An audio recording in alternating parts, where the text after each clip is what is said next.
Hello, ladies and gentlemen, welcome back. So today we're going to talk about El Nino. So let's begin from the top, of course. You know what that looks like with this warm piece of water right here in this equatorial Pacific region, which is down here. You have cooler waters that way. That was a 97-98 picture, of course. This is a 97-98, I think. No, actually it's 2015 because you see the water in the coastal areas. Okay, anyways, moving on. So as of weekly update December 14th, 2015, the weekly sea surface temperature reading taken within the El Nino. I'm reading this by the way from weather Wonderground is spelled. So go to wonderground.com and you find this information. You'll be able to follow me because I know you guys can't see text or one of those hard things to see through a video from another screen. So I'll get better tech. Obviously we'll be getting better tech eventually. Probably coming up this week. Hopefully there's somebody here to take my laptop when it does arrive, so to speak. So the weekly sea surface temperature reading taken within the Ninio 3.4 region near the equator has again dropped slightly now at 2.8 degrees Celsius. So what does this mean? That means you're not on the verge of a weakening El Nino. They were first thinking that this El Nino would continue to maintain its strength and continue to be a strong El Nino going into the spring months, but now that we see that 2.8 degrees Celsius, that becomes less likely to happen now. Above average. This is down from the 3.1 degrees Celsius peak, which was taken in late November, which was the highest weekly value observed during an El Nino event in NOAA's files or records. This week's reading is tied with 1997 and 1998 El Nino will also maintain its reading of 2.8 degrees Celsius. What's the difference between these El Ninos? The difference between these El Ninos of 1998 and 97 is that the El Nino 98-97 actually maintained its strength of 2.8 degrees Celsius during the entire winter, and then at the end of February it began to weaken. This El Nino is different in a way that it is beginning to weaken already, giving winter a chance to return not this year but next year, 2016, probably around the second week of January. And that clearly opens the door for snowy January and February, including March for the Northeast region, because like most El Ninos, it actually creates a backwatered winter, a backloaded winter. A backloaded winter is basically winter's been delayed slightly by a month. So March will be the month that's going to be stolen from us here in the Northeast to actually catch up in terms of snowfall and all of the above that you may think of. And then we probably return back to a normal April warm flow probably come April, but I've seen the April outlook. It's not out yet. Mine is not out yet, but I've seen the April outlook from Weather Bell. It still calls for cooler than average temperatures in the Northeast. So we might be dealing with some ice storms around the month of April. So that's probably something to keep in mind. Be the way to do the backloaded winter. Now, I want to actually so I'll show you guys something actually. You won't be able to see it from here, so I'm going to read from my notebook, which I wrote down. So El Nino's 2015 update strength. So last time, before this update came, we had December 7th. And the update for December 7th read as follows. The Nino region 4 temperature was measured at 1.7 degrees Celsius. The Nino region 3.4, which is the most important region, by the way, of El Nino, when it's developed, it is currently sat at 2.9 degrees Celsius during the date December 7, 2015. And the same thing can be said of Nino region 3, where it was actually at the same height in temperature of 2.9 degrees Celsius. The Nino region 1 and 2 temperatures were at 2.4 degrees Celsius. The Nino region 1 and 2 temperatures now of this week are now set at 2.3 degrees Celsius. Nino region 3 temperature is still sitting at 2.9 degrees Celsius. Nino region 3.4, the most important one, is sitting at 2.8 degrees Celsius. And Nino region 4, the temperature there seems to be 7 degrees Celsius as well. So basically we see some that remain unchanged, like Nino region 4 and the Nino region 3, which remain unchanged. Nino 1 and 2, 3, 4, actually 3.4 remained are actually changing. They're decreasing in strength. So El Nino 2015 should continue to weaken as we head deeper into winter. My outlook based on the SST anomaly should become a moderate by late December. Should become a moderate El Nino, not by late December, but by early January into mid-January. It should be a moderate El Nino. There could be a possibility even of a Modoki El Nino developing at some point next year, 2016, by mid-January going into February, being the fact that forecasters are indeed calling for a green and black. Now, to further back up all information, let me look up more stuff for you guys. You know, not from here, obviously, from my file. So let's go back. Obviously, actually, I gotta exit this.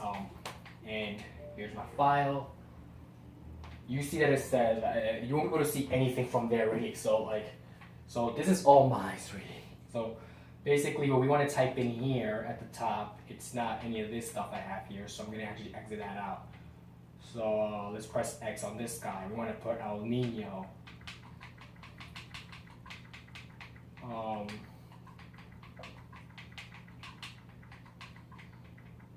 How can I make this accurate? 2015, I think.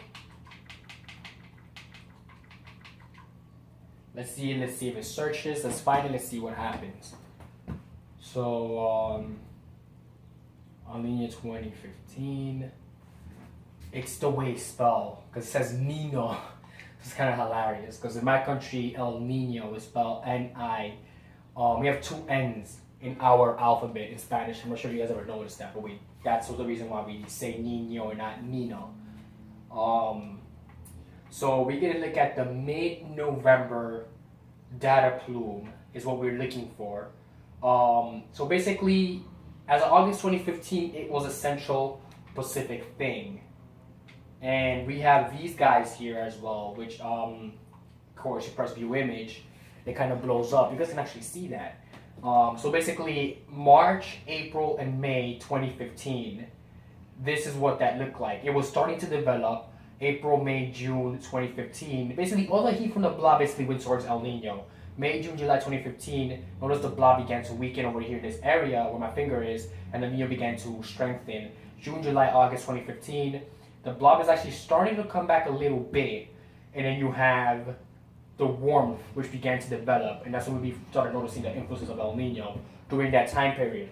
Now, this is July, August, and September 2015. Notice how more pronounced it was. That's during the time period that we have that massive heat wave in the Northeast. No wonders why. They get all of this heat off the coast of California. They're like it's spewing lava or something, but it's not. August through October 2015. It is there, it becomes a little more central based looking at it. And that's September, October, November 2015. It's actually right around here, but with Nino regions 1 and 2, probably around 0.5 degrees, if not less than that, of course. But ever since these times, this is where the projections in the past, obviously it is stronger from what these past projections show. So let's go back. And let's see if we can find a data plume that I was looking for. Data plume, where is it? Mid. Should probably type SST. Yeah, I should probably type SST. That's why I cannot find it. I did not type that properly. Wait, let me see something. Forecast. Click. Oh god, okay. That doesn't work. Space, SST anomaly. Space.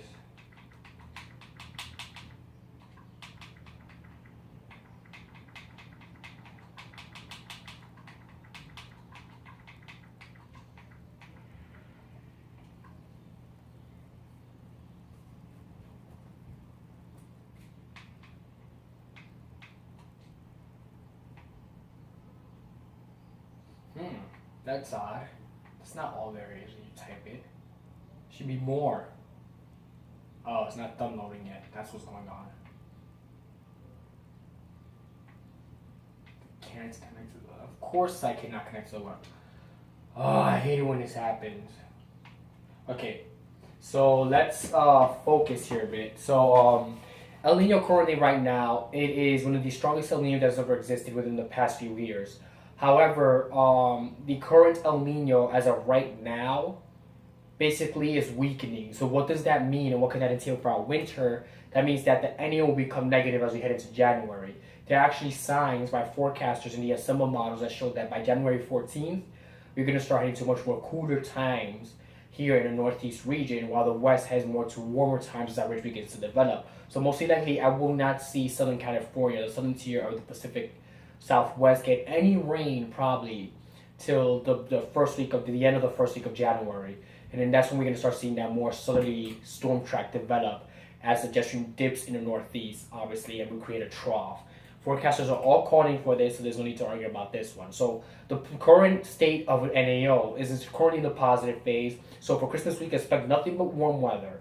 And then as we get into January, my winter prediction is here. I'm going to explain it to you because I do not have the images right now. As you can see, I'm still working on them. So my current January outlook starts off with the first week being warmer than average, at least 5 degrees warmer than average. As we head into the second week of January, things will begin to change. We go back, we start to decline in temperatures gradually. And then by the third week of January, we'll see temperatures drop like a rock and we'll experience more cooler weather. I'm expecting 10 to 15 degrees below average temperatures for this year. And I'm expecting a snowy pattern to build by midweek January. February and March being our snowiest months this year. February, month to watch as we're going to have a lot of coastal storms come up the coast as that green line block begins to develop and become strong and unmovable. March, part of our back-loaded winter, courtesy of El Nino, is going to be the month used for catch-up. So we could expect moisture-filled storms to actually help us catch up with the snow drop we currently have in our ski areas and places along the coast. So basically that's my explanation of what I'm working on for winter outlook. And you're saying, wait, but you mentioned March. March is spring month. I mentioned the first half of March. That's what I just said, the backloaded winter part.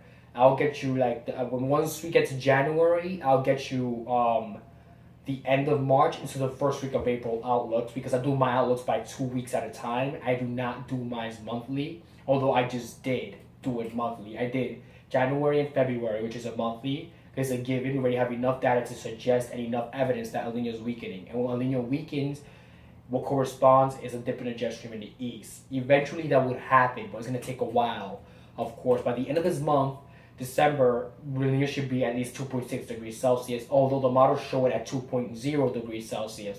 But let's see how that pans out. So thank you very much for watching this video. Simple, straight to the point, nothing much to say. So if you are new to my channel, don't forget to subscribe, like, and comment. Thank you. You can find me on YouTube. Of course, you can find me on YouTube. I'm talking right now.